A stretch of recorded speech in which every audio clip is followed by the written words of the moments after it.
Oi pessoal, eu sou o professor Vinícius Godoy e nessa videoaula nós vamos ensinar as operações de soma de vetores.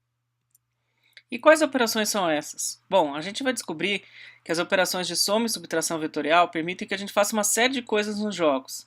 Permite que a gente movimente um personagem pela tela, calcula a diagonal exata que um personagem está de outro, inclusive ache facilmente a distância entre dois personagens, faça movimentações bastante avançadas, seja com sistemas físicos de forças inteiros, ou mesmo simulando partículas, fazendo coisas bem interessantes. Na verdade, muitas coisas que vocês hoje acham muito difíceis ou que requerem uma matemática praticamente impossível nos jogos, vocês vão ver que através desse conceito elas vão ficar bastante simples. Vamos então ver como é que funciona a soma dos vetores. Imagine então que existe um vetor A, esse vetorzinho azul aqui. Como vocês sabem, os vetores eles podem ser desenhados em qualquer local do espaço. Então eu coloquei ele aqui no meio do slide, só para vocês terem uma noção de que vetor é esse. Além desse vetor A, a gente vai querer somar ele, lógico, com outro vetor. Vamos colocar aqui então o vetor B. Esse vetor B, observem que eu coloquei ele ligado na cabeça do vetor A. Então, esses vetores agora estão juntos. Ele não precisaria estar aí, a gente poderia, que nem a gente fez com o vetor A, desenhar ele em qualquer lugar do espaço. Mas para que a gente faça a operação de soma, é importante que ele tenha sido colocado aí. Qual seria então a soma do vetor A mais o vetor B? A soma desses dois vetores vai ser dada pelo vetor C, que é formado ligando da traseira do vetor A até a cabeça do vetor B, esse vetor aqui. Então, vocês notam com isso que a gente forma uma espécie de triângulo, um polígono. Por isso que esse processo de soma visual é chamado de soma de vetores através de um polígono regular. Como no caso dos escalares, a soma é comutativa. O que isso significa? O que o professor de matemática quer dizer quando ele usa essa palavra? Ele quer dizer que você pode somar A mais B, que vai ser igual ao vetor C, ou somar na outra ordem. Você pode somar B mais A e obter o mesmo vetor C. Então, essa é uma das principais propriedades da soma de vetores. Outra coisa que a gente pode observar é que a soma também é associativa. Isso quer dizer o seguinte, que o vetor D, nessa figura, que é o vetorzinho laranja, ele vai ser o mesmo, tanto faz você começando a somar A mais B e depois somando C, ou então somando A com B mais C somados, ou seja, começar com B e C e terminar com A. Então, vocês podem ver nas figuras que não importa muito a ordem que eu coloque esses vetores, o vetor D sempre vai ser do mesmo tamanho.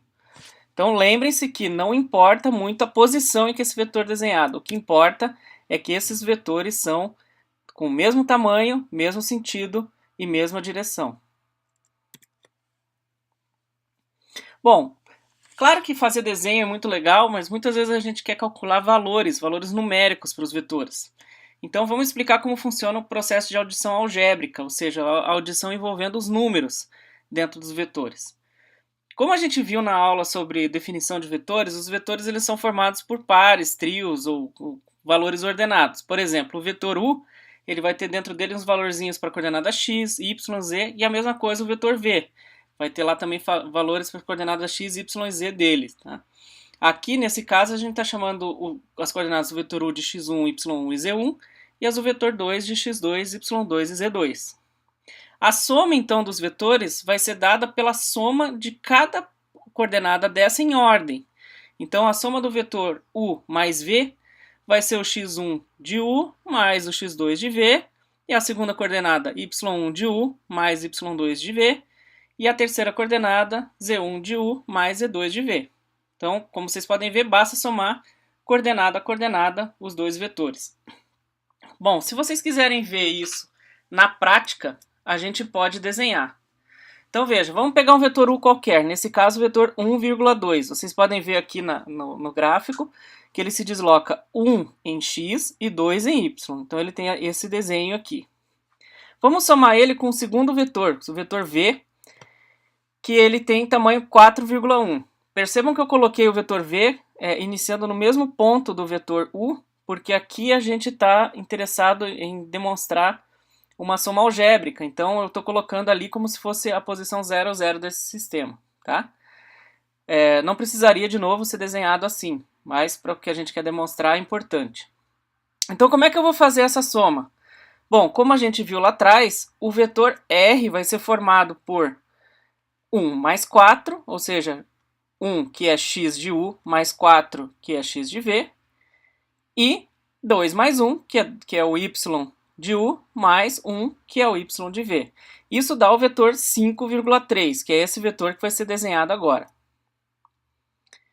Bom, tá aí a demonstração. Será que isso funciona? Vamos dar uma olhada usando o mesmo processo anterior. Pelo mesmo processo anterior, o que a gente teria que fazer? A gente teria que ligar o vetor V, que é aquele vetor 4,1, na cabeça do vetor U. E o resultado deveria ser que o vetor vermelho ficasse ligado da ponta de U até a cabeça de V. Vamos ver se isso acontece? Então, como vocês podem ver, esse resultado que a gente obteve ali é exatamente o mesmo resultado que a gente obteria pelo processo do polígono que a gente já aprendeu anteriormente. Então, só reforçando, né, esse método do polígono regular, se a gente tivesse um exemplo, por exemplo, envolvendo forças, que é um exemplo bem comum da física, né? A gente tem duas forças e quer calcular qual que vai ser a força resultante num corpo. Então, a gente sabe, por exemplo, que uma força deveria ir, vamos supor, para a direita e para baixo. Como que a gente faria isso com polígono regular? De novo, a gente colocaria os vetores ligados na cabeça um dos outros, né? E a resultante seria a flecha que liga a ponta do primeiro vetor à cabeça do último vetor. Observem que, novamente, né, não interessa muito a ordem que a gente faça isso, o vetor final resultante sempre vai ser o mesmo. Beleza? Esse é o conteúdo, então, de soma de vetores através do método do polígono. No próximo vídeo, eu vou mostrar para você um segundo método, que é o método do paralelogramo, que ele é útil também para entender outras operações vetoriais como a subtração. Até lá!